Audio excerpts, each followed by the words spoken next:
నమస్తే, welcome to Suman TV. నేను మీ హరిత. ఏపీలో కూటమి అధికారంలోకి వచ్చింది. ఏపీ ముఖ్యమంత్రిగా నారా చంద్రబాబు నాయుడు బాధ్యతలు స్వీకరించారు. ఈ నేపథ్యంలో ఏపీలో మళ్ళీ రియల్ ఎస్టేట్ బూమ్ రానుందా? దీని గురించి ఇప్పుడు మనం మాట్లాడబోతున్నాం. స్టూడియోలో ఉన్నారు శ్రీ సత్యంజీ గ్రూప్ ఎండి శ్రీ సత్యంజీ గారు. నమస్తే అండి సత్యం గారు, ఎలా ఉన్నారు? బాగున్నా మేడం. చాలా హ్యాపీగా ఉన్నట్టున్నారు. టీడీపీ అధికారంలోకి వచ్చింది. చాలా హ్యాపీగా ఉంది. నేను ఒక్కనే కాదు, ఆంధ్రప్రదేశ్ మొత్తం తల మీద పెద్ద భారం దించేసినట్టు అయిపోయింది. ఓకే, ఎందుకు ఇంతకు ముందు అసలు రియల్ ఎస్టేట్ ఏం లేదా? రియల్ ఎస్టేట్ కొద్దో గొప్ప ఉన్నా కూడా ప్రతి ఒక్క కూరగాయలు అమ్మేవాడు కాడి నుంచి పెద్ద స్థాయిలో ఉన్న వ్యాపారస్తుడు దాకా ఒక విధమైన ఆలోచన ఏంటంటే, చేసే పని మీద కంటే ఈ రాజకీయం గురించి, ప్రతిపక్షాల గురించి, వీళ్ళ గురించి ఆలోచనమే ముక్కాల భాగం టైం సరిపోయేదన్నమాట. ఎందుకంటే ఒక మనిషి డిస్టర్బెన్స్ చేసినప్పుడు ఏంటంటే చేసే పని మీద కాన్సన్ట్రేషన్ ఉండదు. అటువంటి పరిస్థితులు గతంలో మేము చూసాము, చాలామంది దగ్గర చూసాము. కానీ ఈరోజు ఒక పెద్ద తల మీద భారం తీసేసినట్టు, ఒక తల మీద బాగా తలపోటు వస్తే దానికి మంత్రం వేస్తే పోతే అంట, ఆ విధంగా అయిపోయింది. 4 days నుంచి ఎలక్షన్ కౌంటింగ్ ఎవరి పని వాళ్ళు చేసుకుంటా ఉన్నారు. రాజకీయాలు ప్రస్తాపన లేదు, డిస్కషన్ లేదు, ఎవరు పని వాళ్ళు చాలా జాగ్రత్తగా చేసుకుంటున్నారు. చాలా పద్ధతిగా కూడా ఉంటారని మేము అనుకుంటున్నాం. మీకు రియల్ ఎస్టేట్ రంగంలో 23 years ఎక్స్పీరియన్స్ ఉంది. సో శ్రీ సత్యంజీ గ్రూప్ గురించి ఏపీలో తెలియని వాళ్ళు ఉన్నారు చాలా మటుకు, అంతేనా? మీ 23 years జర్నీ గురించి ఏం చెప్తారు? 23 సంవత్సరాల్లో నేను రియల్ ఎస్టేట్ని ఒక 4-5 సార్లు ఒడిదుడుకులు చూశాను.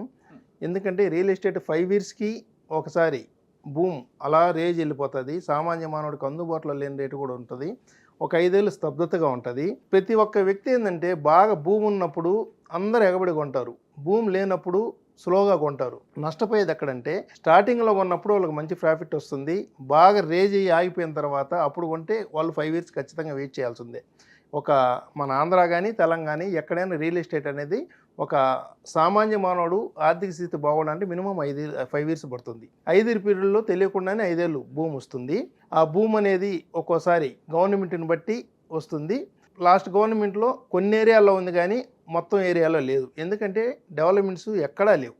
దానివల్ల కొన్ని ఏరియాల్లో చాలా డల్గానే ఉంది. ఇప్పుడు నారా చంద్రబాబు నాయుడు ముఖ్యమంత్రిగా బాధ్యతలు స్వీకరించారు. ఈ నేపథ్యంలో ఏపీలో ఒక్కసారిగా రియల్ బూమ్ రానుందా?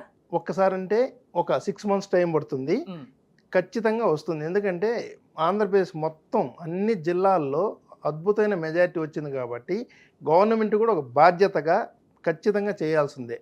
ప్రతిదీ డెవలప్మెంటు, ప్రతి జిల్లాని కూడా డెవలప్మెంట్ చేస్తేనే నెక్స్ట్ 5 years తర్వాత సేమ్ రిజల్ట్స్ వస్తుంది. చేయని పక్షంలో మామూలుగా సీట్లు తగ్గే అవకాశం ఉంటుంది. కాబట్టి ఒక బాధ్యతగా ప్రతిపక్షం కూడా లేదు కాబట్టి ఏ పని చేసినా కూడా డిస్టర్బెన్స్ ఉండదు. కాబట్టి ఏ జీవో తీసుకొచ్చినా కూడా అంటే పర్ఫెక్ట్ జీవో తెస్తుంది తెలుగుదేశం గవర్నమెంట్ అయితే.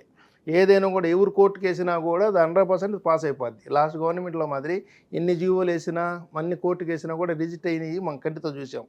చంద్రబాబు నాయుడు గారు అంటే క్షుణ్ణంగా జీవోను చూసి దాని తర్వాతే సంతకం పెడతారు. కాబట్టి అన్ని జిల్లాలు సమగ్ర అభివృద్ధి చెందుతుందని మేము భావిస్తున్నాం. అంటే గతంలో ముఖ్యమంత్రిగా ఉన్నప్పుడు నారా చంద్రబాబు నాయుడు ఒక ప్రాజెక్ట్ని లాంచ్ చేశారు.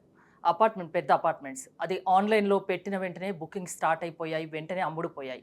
సో అలాంటిది ఇప్పుడు ఉంటుందనుకుంటున్నారా? ఖచ్చితంగా ఉంటుంది. ఈసారి ఏం చేస్తున్నారంటే మన గౌరవనీయ నారా చంద్రబాబు నాయుడు గారి, అలాగే మన పురపాలక శాఖ మంత్రి నారాయణ గారు ఒక టైం బౌండరీ పెడుతున్నారు. ఏదైతే ప్రాజెక్ట్ చేసినా కూడా ఒకవేళ ప్రైవేటు వ్యక్తులు వస్తే పలానా టైం లోపల ఖచ్చితంగా కంప్లీట్ చేయాలి.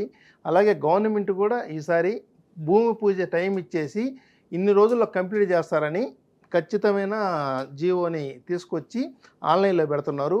దానివల్ల ఏంటంటే 2 yearsలో ప్రాజెక్ట్ అవుద్దంటే పోయినసారి 1 hour పట్టింది, ఈసారి 10 నిమిషాలు పడుతుందని నేను అనుకుంటున్నా. ఏపీలో ఇప్పుడు టీడీపీ అధికారంలోకి వచ్చింది కాబట్టి ఎక్కడెక్కడ భూముల ధరలు అమాంతం పెరిగే అవకాశం ఉంది. అమరావతిలో ఒక వారం కిందట కౌంటింగ్ రాకముందు రూపాయి ఉన్న వస్తువు ఈరోజు కరెక్ట్గా వారం రోజులు కూడా కాలేదు, డబల్ అయింది. కానీ ఈ డబల్, 3, 4 అయినా ఆశ్చర్యపోనక్కర్లేదు. ఎందుకంటే అమరావతి మొత్తం నేను ఈ వారం రోజుల నుంచి అమరావతిలోనే తిరుగుతున్నాను. ఒక అడవి మాదిరి ఉంది, అసలు ఏం లేదు అక్కడ. ఓన్లీ అడవిలో పోతున్నట్టు ఫీలింగ్ ఉంది తప్పితే, అంటే 5 ఏళ్ళు కర్తం చెట్లు బాగా విపరీతంగా ప్రతి ప్లాట్లో ఒక రియల్ ఎస్టేట్ వాళ్ళు కూడా లేఅవుట్ వేసి వదిలేసినప్పుడు ఏంటంటే అలాగే కర్తమ్మ చెట్లు మురిచేస్తాయి, దాంట్లో వాల్యూస్ పెద్దగా ఏం పెరగవు. దాంట్లో డెవలప్మెంట్స్ జరుగుతున్నప్పుడు ఏంటంటే దాని వాల్యూస్ పెరుగుతాయి. అక్కడ ఇల్లు కానీ కట్టుకుంటా ఉంటే దాని వాల్యూస్ పెరుగుతూ ఉంటాయి. అటువంటి పరిస్థితి అమరావతిలో నేను చూశాను. ఇప్పుడైతే మొత్తం జేసీబీలతోటి రోడ్ల సైడ్ అంతా ముందు క్లీన్ చేశారు. అలాగే ఈ లైట్లు కూడా 50% వెలుగుతూ ఉన్నాయి. అవన్నీ కూడా కరెక్షన్ చేస్తున్నారు. నైట్ టైం కూడా బ్రహ్మాండంగా పబ్లిక్ తిరుగుతున్నారు. అలాగే రియల్ ఎస్టేట్ వాళ్ళు అటు బెంగళూరు నుంచి కానీ హైదరాబాద్ నుంచి కానీ ఎన్ఆర్ఐస్ కానీ ఆల్రెడీ తుళ్ళూరు పరిసరాల్లో అమరావతి పరిసరాల్లో విజిట్లు బాగా జరుగుతున్నాయి. కాబట్టి 1:2 అయింది. ఇప్పుడు రేపు డెవలప్మెంట్ స్టార్ట్ అయిన తర్వాత తగ్గేదే ఉండదు, కొద్దిగా గ్రోత్ పెరుగుతూనే ఉంటుంది. పూర్తి అయ్యేలోపు ఇప్పుడు కొన్నా కూడా ఖచ్చితంగా డబల్ అయితే 100% అవుతుంది. మ్యాక్సిమం అది కూడా 6 months లోపే డబల్ అయ్యే అవకాశాలు ఉన్నాయి. సో కొనుక్కోదలుచుకుంటే ఇప్పుడు బెటర్ ఆప్షనా? 100% ఇప్పుడు కొనుక్కోవడం ఎవరికైనా కూడా.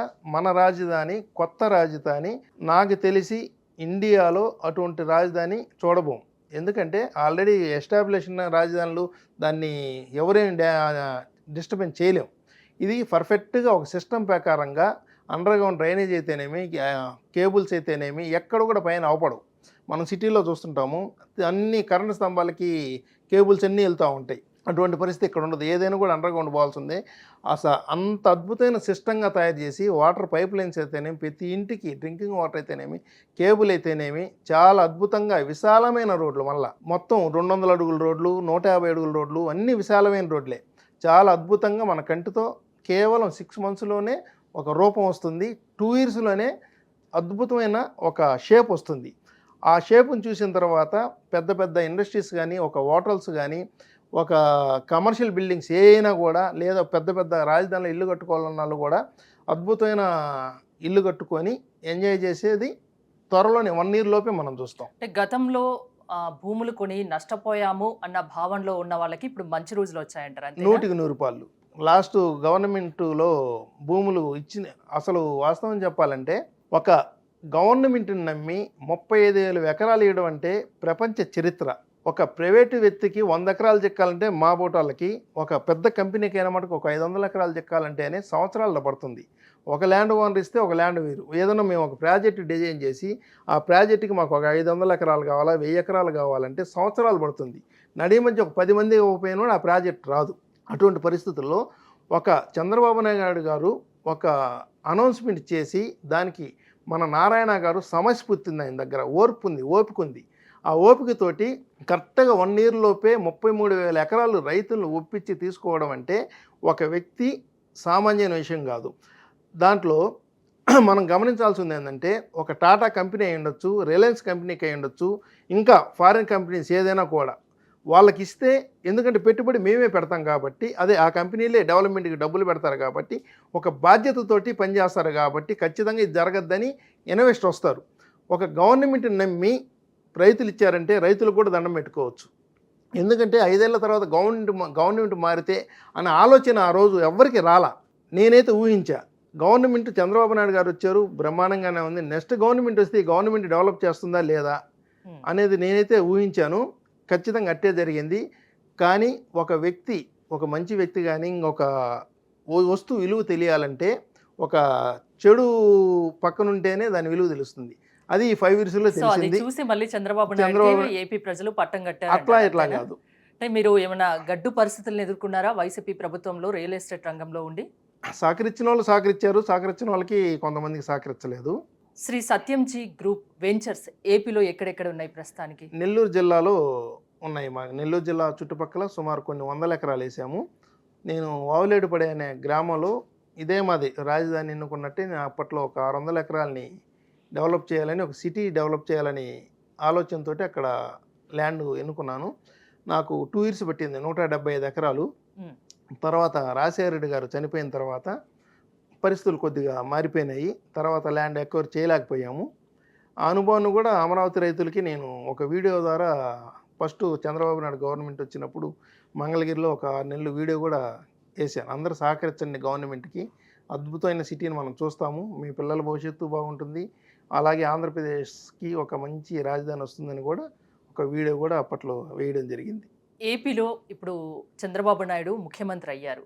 సో ఇప్పుడు భూములు కానీ ఇల్లు కానీ కొనాలనుకునే వాళ్ళకు ఏం చెప్తారు ఇది రైట్ మీ ద్వారా కూడా ఇది శ్రీ రైట్ సత్యంజీ గ్రూప్ ద్వారా శ్రీ సత్యంజీ గ్రూప్ ద్వారా మేము తెలియజేసేది ఏంటంటే ఇది రైట్ టైం. రోజు రోజుకి గ్రాఫ్ ఇలా పెరుగుతుంది తప్పితే ఇటు తగ్గే సమస్య ఉండదు.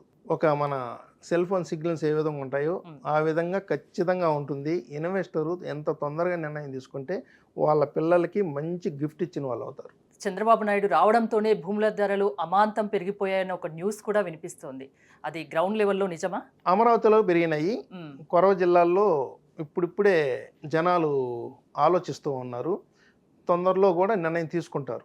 ఎక్కడ ప్లాట్ కొనాలి, ఎక్కడ ఫ్లాట్స్ కొనాలి అని అనుకునే వాళ్లకు ఈ సందర్భంగా ఏం చెప్తారు? ఇప్పుడు ఉన్న పరిస్థితుల్లో ఏ జిల్లాలో కొనుక్కున్నా కూడా వాళ్ళకి 100% ప్రాఫిట్ వస్తుంది. కానీ అమరావతిలో మనకంటూ ఒక ఐడెంటిఫికేషన్గా లేకపోతే మన పిల్లలకి మంచి గిఫ్ట్ ఇవ్వాలంటే అమరావతిలో ఇది రైట్ టైం కొనుక్కోవడం. సో ఇప్పుడు ఏపీలో పెట్టుబడి పెట్టడానికి అందరికీ మంచి అవకాశం, వదులుకోకండి అని అంటారు, అంతేనా? 100%. థ్యాంక్ యూ సత్యం గారు. Thank you.